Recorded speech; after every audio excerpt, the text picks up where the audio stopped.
light. You're either direct or you're indirect. If you're indirect light determination, you have a sunglass collection and probably freaking hate the hours of 10 a.m. to 4 p.m. If you are direct light determination, you also probably have a good collection of sunglasses because you're outside in the sun all the time, but you're probably also the person that's like, you know, blinding yourself to get that vitamin D a little bit.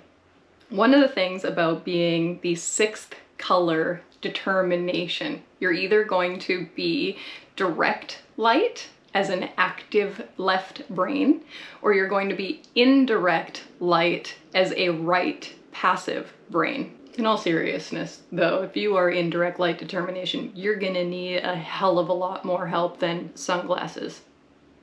Do not assume that wearing sunglasses or wearing a hat is going to protect you. You are a nocturnal creature if you are indirect light. If you are direct light, you are your classic daytime sun-loving human. Now our sixth color determination is at the top of the hexagram. Determination follows the same hexagram structure as the profile lines. 1, 2, 3, 4, 5, 6. Up here with the sixth profile, we would have the role model. There is going to be keynotes in common with the role model profile and the light determination. One of my favorite 6 keynotes is mutation. The 6 is mutative. The 6 has the ability to kind of influence, empower, and provide and bring about a change. Now, when I think about being indirect light, I think about this being our newest evolutionary step. Indirect light has to belong to a right passive brain. Rightness came about again. Rightness returned in 1781. When I think about indirect light, I think about a very recent mutation. Rightness is a newer mutation. You know, the idea that we're taking a historically daytime creature and we're mutating a component that allows them to be a nocturnal creature, to actually thrive better out of sunlight. There is definitely a mutative quality to this. I also want you to think about in a very tactile, okay, now sixth tone would be touch cognition. There is a tactile element to this. Think about touching the skin. Now in a sixth color determination person, the skin is incredibly sensitive. Now when your skin is that much more sensitive, that much more, in a way, porous, that opens you up to a different kind of health problem. I had a client recently, she was quite young and she was quite tanned. And I said to her, you know, you're indirect light determination.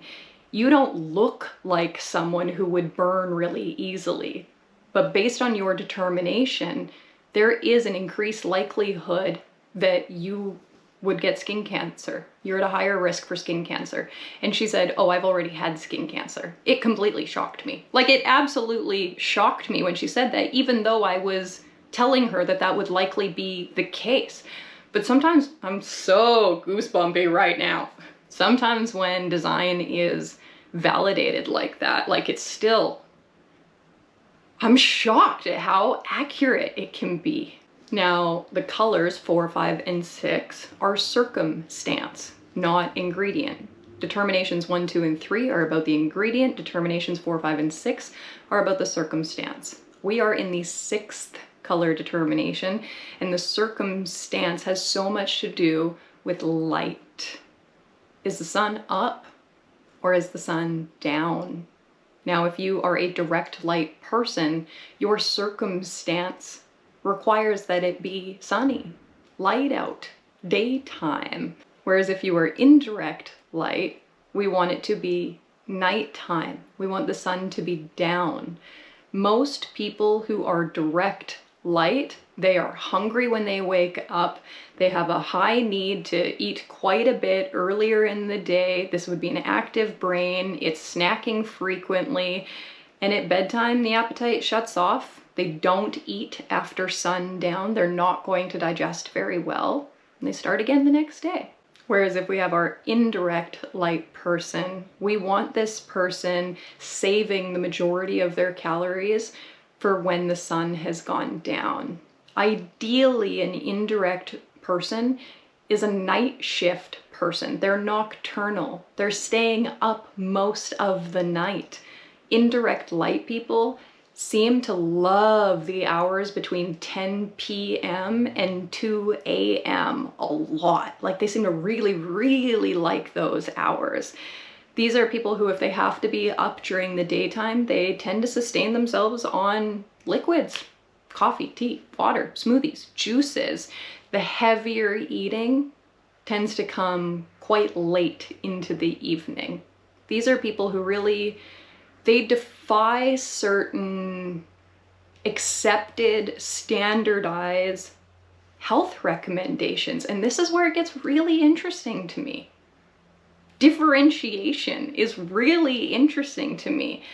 I'm so curious to know about the exception and not the rule. You know, one of my biggest questions about sixth color determination, and I'll be honest, I've never found a good answer to this question, so it is still a question that I have. If you have an answer for this question, please put something in the comments section or send me a DM on Instagram @SamZagar.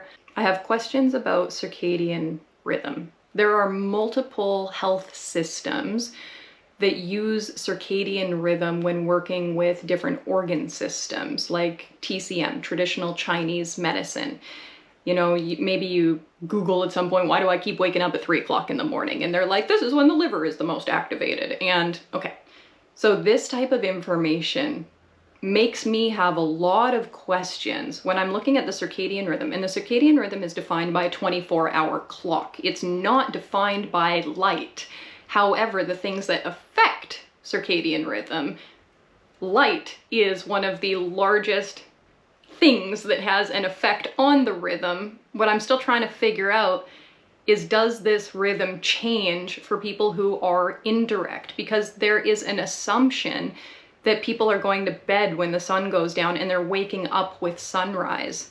And that assumption, especially the assumption that that is correct and to go away from that is incorrect, this is where I start to go,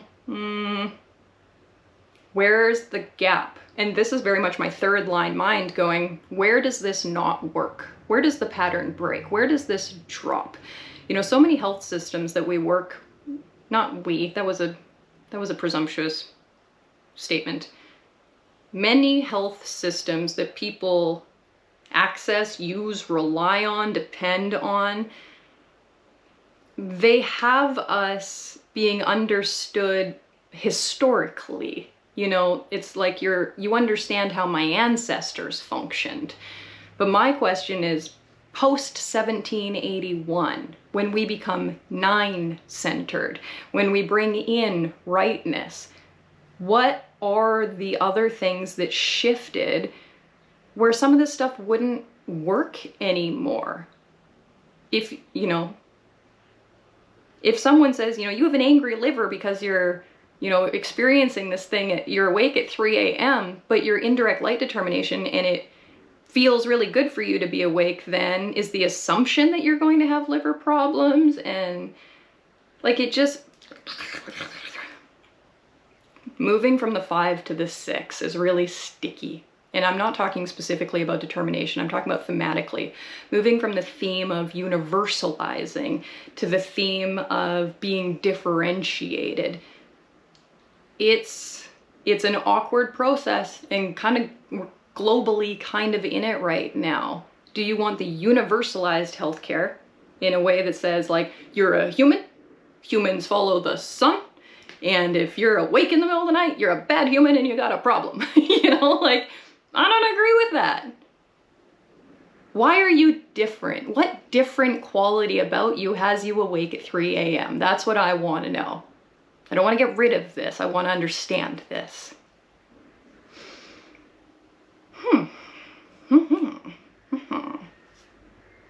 Did I say everything that I needed to say? What would disordered eating look like for light determination people? Disordered eating would be the indirect person forcing themselves to be on a regular daytime schedule. It's going to throw all of their digestion out of whack, and of course it's going to feel dysregulated, distorted.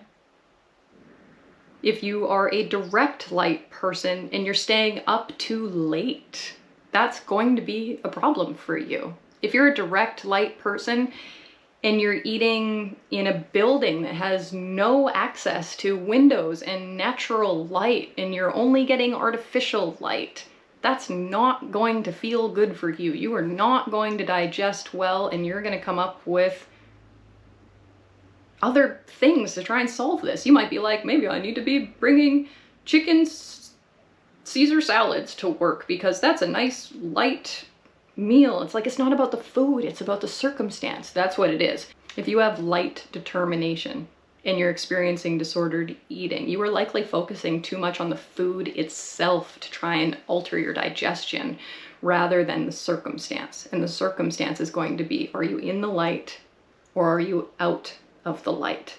If you're focusing more on the food than the light, that's a problem for you. That's not going to go very well.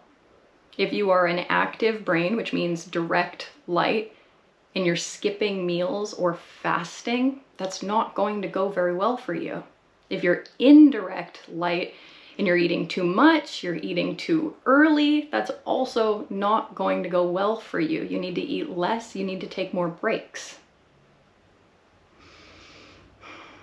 It does blow my mind a little bit to be talking about disordered eating and to suggest to people that sometimes they need to eat less, because it sounds like you're pushing people towards disordered eating.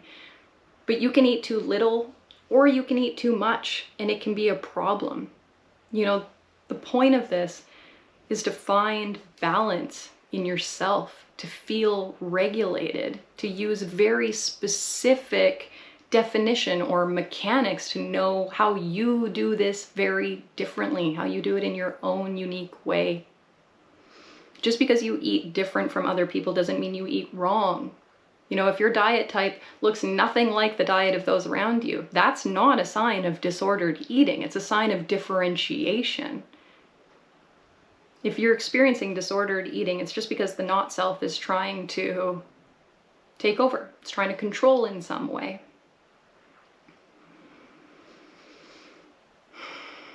It doesn't need to control. Real you, true self you, knows how to play this game, knows how to live this life, and it's done according to strategy and authority.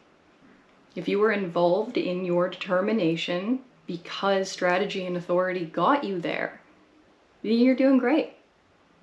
And if you're not involved in your determination because it hasn't come to you through strategy and authority, you're also doing great. You're not behind, you're not missing out. We have appropriate ways and timelines to start this. Strategy and authority will let you know when it's your time.